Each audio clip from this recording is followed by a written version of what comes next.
அஸ்ஸலாமு அலைக்கும். ஒரு கணவன் மனைவி அப்படிங்கிற உறவில் மனைவிங்கிறவங்க கணவனுக்கு கட்டுப்பட்டவங்க, கீழ்ப்படிஞ்சவங்க. இந்த விதிமுறை மனைவிக்கு மட்டும்தானா, கணவருக்கு இல்லையா? சகோதரி என்ன கேட்குறாங்கன்னா, கணவன் மனைவிங்கிற உறவு குறித்து இஸ்லாம் நிறைய பேசுகிறது. மனைவி கணவனுக்கு கட்டுப்பட்டு நடக்கணும் அப்படிங்கிறதுலாம் நிறைய விஷயங்கள் இருக்குது. அப்போ கணவன் மனைவிக்கு கட்டுப்படுறது அல்லது கணவன் மனைவிக்கு என்னென்ன செய்யணும் இது பற்றியெல்லாம் எதுவும் இஸ்லாம் சொல்லியிருக்குதா, அப்படியெல்லாம் இருக்குதா அப்படின்னு கேட்குறாங்க. இஸ்லாத்தை பொறுத்தவரையில் இந்த குடும்பவியல் சம்பந்தமாக, கணவன் மனைவி சம்பந்தமாக நிறைய விஷயங்களை, அறிவுரைகளை, ஆலோசனைகளை, வழிகாட்டல்களை நமக்கு திருமறை குர்ஆனும் தருகிறது, ஹதீஸ்களும் தருகிறது. அதில் இஸ்லாம் நமக்கு சொல்லுகின்ற பொழுது திருமறை குர்ஆனில் ஆண்களை நோக்கி திருமறை குர்ஆன் பேசுகிறது. உங்களுக்கு கடமைகள் இருப்பதைப் போல அவர்களுக்கும் கடமைகள் இருக்கிறது, உங்களுக்கு உரிமைகள் இருப்பதைப் போல அவர்களுக்கும் உரிமைகள் இருக்கிறது என்று திருமறை குர்ஆன் பேசுகிறது.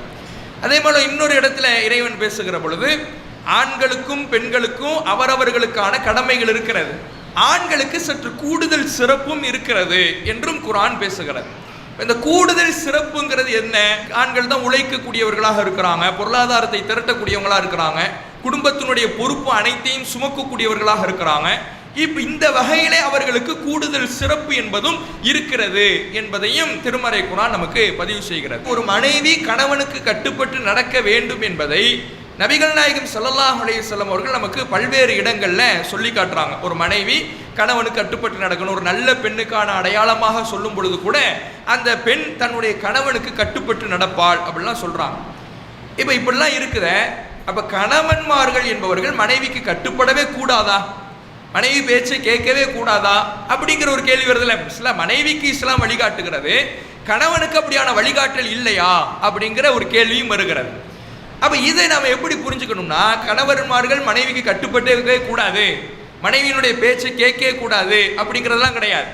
எந்த அளவுக்குன்னா இஸ்லாம் ஆலோசனை செய்ய சொல்லுகிறது, மனைவிமார்களிடம் ஆலோசனை செய்யுங்க. ஏன்னா மற்ற மதங்களில் தான் பெண் என்றால் அவர்கள் ஒரு பொருளை மாதிரி தான் பாவிக்கப்படுவார்கள். ஒரு பொருள், அந்த பொருளுக்குன்னு உரிமை கிடையாது. பெண் என்பவர் ஒரு பொருள், அவங்களுக்கு எந்த உரிமையும் கிடையாது. கணவன் முன்னாடி பேசக்கூட மாட்டாங்க, கணவன் சாப்பிடும் பொழுது சாப்பிடக்கூட மாட்டாங்க. இப்படியாக அவர்கள் எந்த ஒரு உரிமையற்றவர்களாக பாவிக்கப்படுகிற நிலை மற்ற கொள்கை கோட்பாடுகள் இருக்குது. ஆனால் இஸ்லாம் தான் இதை உடைக்கிறது. எல்லோருக்கும் உரிமைகள் இருக்கிறது என்பதை இஸ்லாம் உடைத்து மனைவிமார்களிடம் எல்லா விஷயங்கள் குறித்து ஆலோசனைகளை இஸ்லாம் செய்ய சொல்லுகிறது. தன்னிச்சையாக முடிவெடுப்பதை இஸ்லாம் வலியுறுத்தவில்லை. ஆலோசனை செய்யுங்க என்பதை நபிகள் நாயகம் ஸல்லல்லாஹு அலைஹி வஸல்லம் அவர்கள் நமக்கு வழிகாட்டுறாங்க.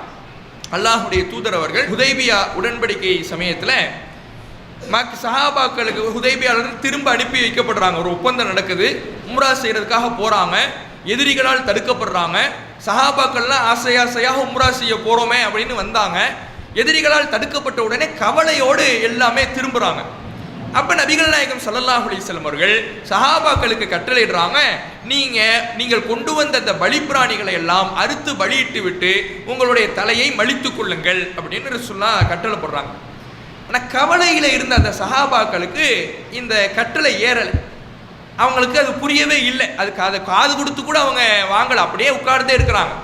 ரசூலுல்லாஹ் ஒரு கட்டளையை சொன்னா, ஒரு ஆலோசனையை சொன்னா உடனே செயல்படுத்தக்கூடிய நபித்தோழர்கள் உச்சபட்ச கவலையில இருக்கிற காரணத்தினால ரசூலுல்லாஹ் சொல்லிக்கிட்டே இருக்கிறாங்க, சஹாபாக்கள் அப்படியே உறைந்து போய் உட்கார்ந்து இருக்கிறாங்க. இப்போ ரசூலுல்லாஹ்வுக்கு கவலை வந்துடுச்சு, என்னடா நம்ம சொல்றது கேட்கவே மாட்டேங்கிறாங்களே அப்படின்னு ஒரு கவலை வந்துடுச்சு. அப்போ நபிகள் நாயகம் ஸல்லல்லாஹு அலைஹி வஸல்லம் அவர்கள் தன்னுடைய கூடாரத்துக்கு திரும்புகிறாங்க. அங்கே ரசூலுல்லாஹ்வுடைய மனைவியார் உம்மு சலமா ரலியல்லாஹு அன்ஹா அவர்கள் இருக்கிறாங்க. அப்போ அவங்க ரசூலுல்லாஹ்வுடைய அந்த முகத்தை பார்த்த உடனே கேட்குறாங்க, ஏன் கவலையாக இருக்குங்கன்னு. ரசூலுல்லாஹ் அப்படி சொல்கிறாங்க, இது மாதிரி என்னுடைய தோழர்கள் நான் சொல்கிறது யாருமே கேட்கலை, அவங்க அப்படியே இருக்கிறாங்க அப்படின்னு சொன்ன உடனே அப்போ அவங்க ஒரு ஆலோசனை சொல்கிறாங்க, உங்களுடைய தோழர்கள் உங்களுடைய பேச்சை கேட்காதவங்க கிடையாது, ஏதோ கவலையில் இருக்கிறாங்க, நீங்கள் போய் செஞ்சிட்டிங்கன்னா ஆட்டோமேட்டிக்காக அவங்க செய்ய ஆரம்பிச்சிடுவாங்க.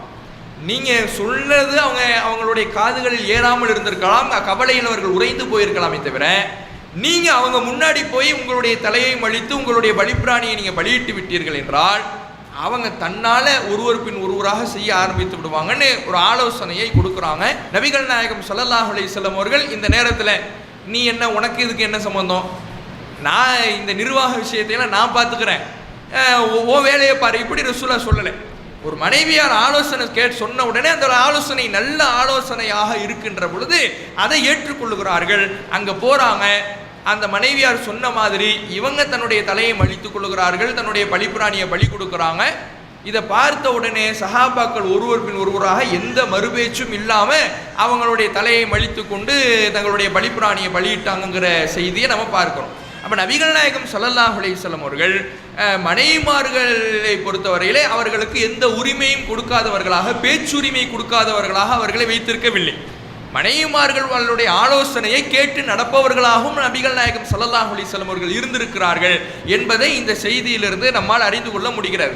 அப்போ மனைவிமார்களிடமிருந்து ஆலோசனை பெறலாம். நம்முடைய பொருளாதார புழக்க விஷயத்தில், குடும்பத்தை வழிநடத்தும் விஷயத்தில், பிள்ளைகளுடைய படிப்பு விஷயத்தில், பிள்ளைகளுடைய எதிர்காலம் விஷயத்தில், இப்படி எல்லா விஷயத்திலையும், குடும்ப ரீதியான எல்லா விஷயத்திலையுமே மனைவிமார்களிடத்தில் ஆலோசனைகளை ஆண்கள் பெறலாம் என்பதை இந்த செய்தி நமக்கு என்ன செய்யுது, உணர்த்துகிறது. மார்க்கத்தில் அதுக்கு எந்த தடையும் கிடையாது.